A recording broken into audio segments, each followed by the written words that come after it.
Assalamualaikum warahmatullahi wabarakatuh.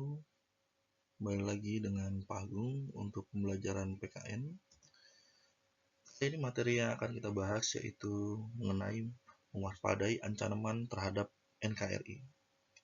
Adapun tujuan pembelajaran kali ini adalah pertama, bersyukur kepada Tuhan Yang Maha Esa atas nilai-nilai yang membentuk kesadaran akan ancaman terhadap negara dan strategi mengatasinya berdasarkan azas Bhinneka Tunggal Ika. Yang kedua, bersikap responsif dan proaktif atas ancaman terhadap negara dan strategi mengatasinya berdasarkan azas Bhinneka Tunggal Ika. Yang ketiga, mengkaji kasus-kasus ancaman terhadap I-Polek-Sosbud Hankam dan strateginya dalam bingkai Bhinneka Tunggal Ika. Dan yang terakhir, merancang dan melakukan penelitian sederhana tentang potensi ancaman terhadap I-Polek-Sosbud Hankam dan strategi mengatasinya dalam bingkai Bhinneka Tunggal Ika. Baik, silahkan amatilah gambar berikut ya. Yang ada dalam gambar yang bisa kalian lihat adalah diantaranya ada prajurit TNI, ya, prajurit militer dan bendera merah putih. Nah, kalau kita lihat di sini, kita dapat pertanyaan bagaimana kita dapat mewaspadai ancaman terhadap negara kesatuan Republik Indonesia sebagai wujud integrasi nasional. Jadi pada dasarnya, untuk mewaspadai ancaman terhadap negara kesatuan Republik Indonesia sebagai wujud integrasi nasional, kita perlu memahami bahwa ancaman bisa datang dari berbagai macam aspek, baik dari dalam maupun luar. Nah, kita lihat nih, contohnya adalah pertama, meningkatkan wawasan kebangsaan. Di antaranya, contohnya adalah bagaimana kita memahami dan mengamalkan nilai-nilai Pancasila dan Undang-Undang Dasar 1945. Selanjutnya ada menjaga persatuan dan kesatuan. Contohnya, menghindari sikap diskriminatif dan intoleran terhadap perbedaan suku, agama, ras, dan antar golongan. Selanjutnya, menguatkan ketahanan nasional. Yaitu contohnya adalah meningkatkan kesejahteraan rakyat agar tidak mudah terprovokasi atau dimanfaatkan oleh pihak yang ingin memecah belah bangsa. Selanjutnya, mengembangkan sikap kritis dan bijak di era digital. Contohnya adalah menyaring informasi di media sosial dan internet agar tidak termakan hoaks dan propaganda. Selanjutnya, ada aktif dalam bela negara. Bagaimana cara membela negara? Contohnya, diantaranya tidak hanya dalam bentuk militer nih, tapi untuk bidang pelajar. Kita bisa berkontribusi dalam bidang pendidikan, diantaranya bisa membuang sampah dalam tempatnya, tidak nyontek, belajar dengan rajin, jangan suka bolos. Intinya seperti itu. Dan yang terakhir adalah waspada terhadap ancaman separatisme dan terorisme. Apa yang bisa kita lakukan? Yaitu diantaranya mendukung aparat keamanan dalam menjaga kedaulatan negara.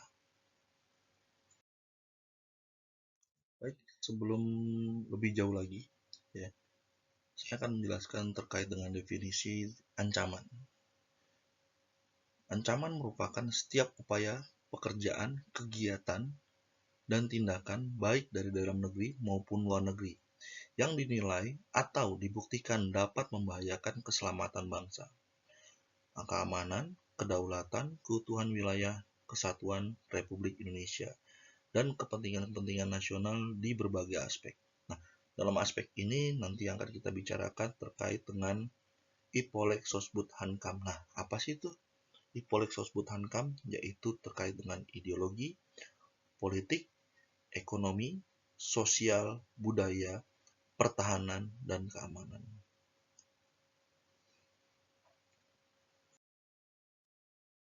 Di bidang ideologi, dalam sejarah Indonesia kita pernah 2 kali ya terjadi pemberontakan dan kudeta untuk menggantikan ideologi kita Pancasila, yaitu pemberontakan PKI dan pemberontakan DITII, di mana Partai PKI yang dipimpin oleh DN Aidit melakukan gerakan pada tanggal 30 SPKI, yang tujuannya adalah merubah ideologi kita Pancasila untuk berubah menjadi komunis.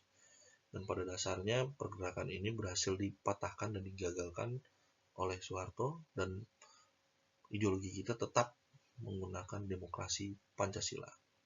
Sedangkan dalam pemberontakan DITII, ya, Darul Islam Tentara Islam Indonesia di bawah pimpinan Kartosuwiryo di Jawa Barat ingin merubah ideologi kita menjadi syariat Islam, yang dimana asal muasal terjadi pemberontakan ini adalah kecewaan Kartosuwiryo terhadap perjanjian Renville yang dilaksanakan pada tahun 1949.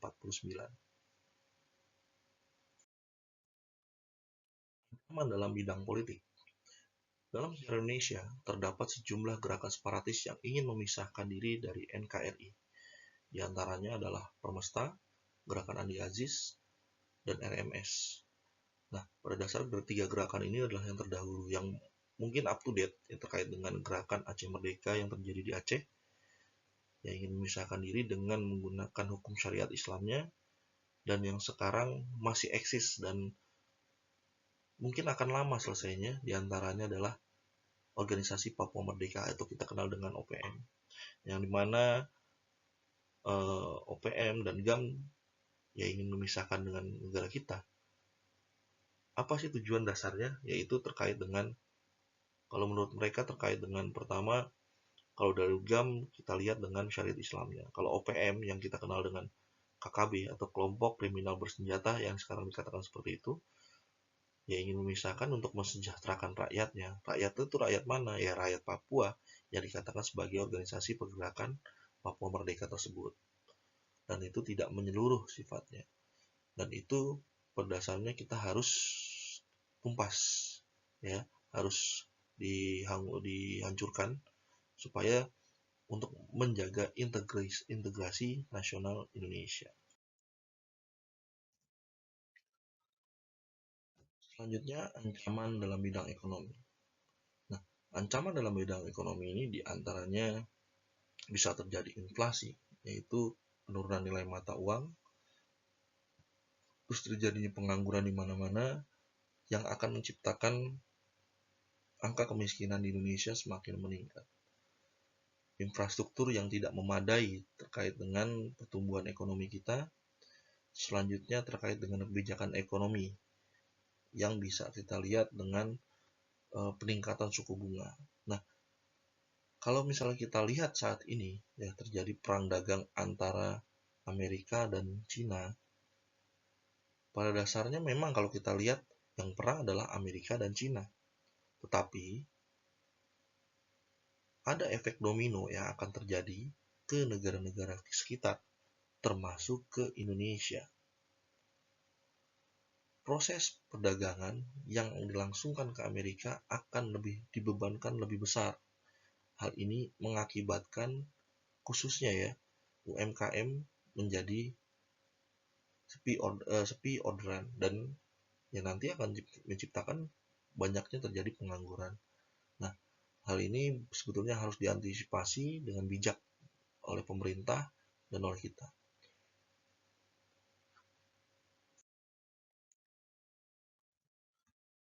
Kalau tadi kita berbicara ancaman di dalam bidang ekonomi dalam internal, sekarang kita bicara tentang eksternalnya. Nah, di antaranya di eksternalnya adalah terjadi ketergantungan terhadap asing.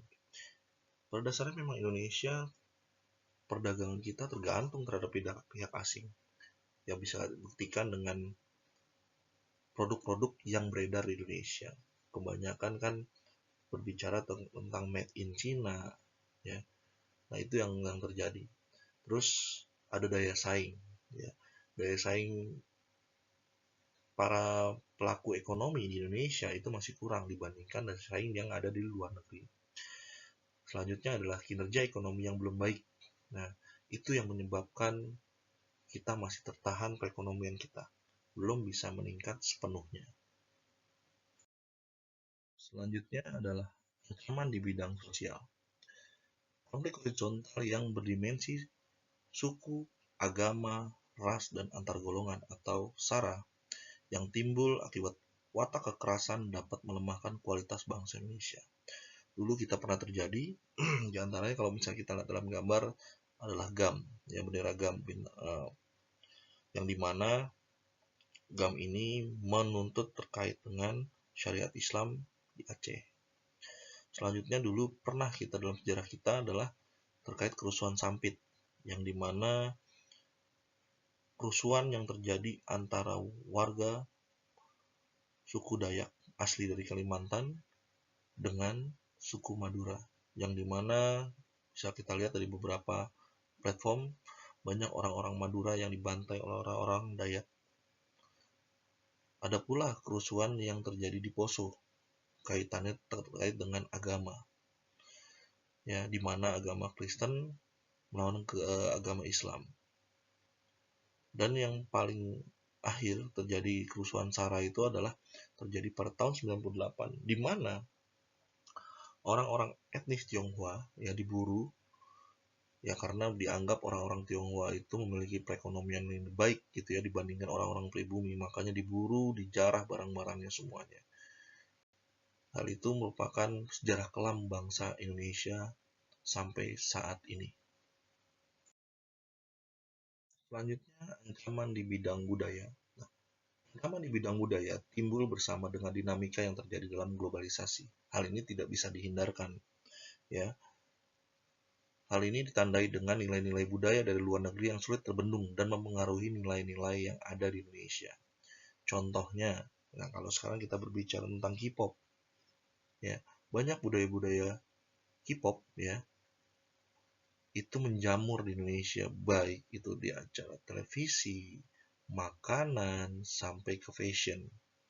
Nah, pada dasarnya anak-anak muda kita diharapkan ya menjunjung nilai-nilai leluhur kita di Indonesia, belajar tarian-tarian tradisional, belajar adat budaya Indonesia, tidak hanya budaya-budaya dari luar yang mendominasi di Indonesia saat ini.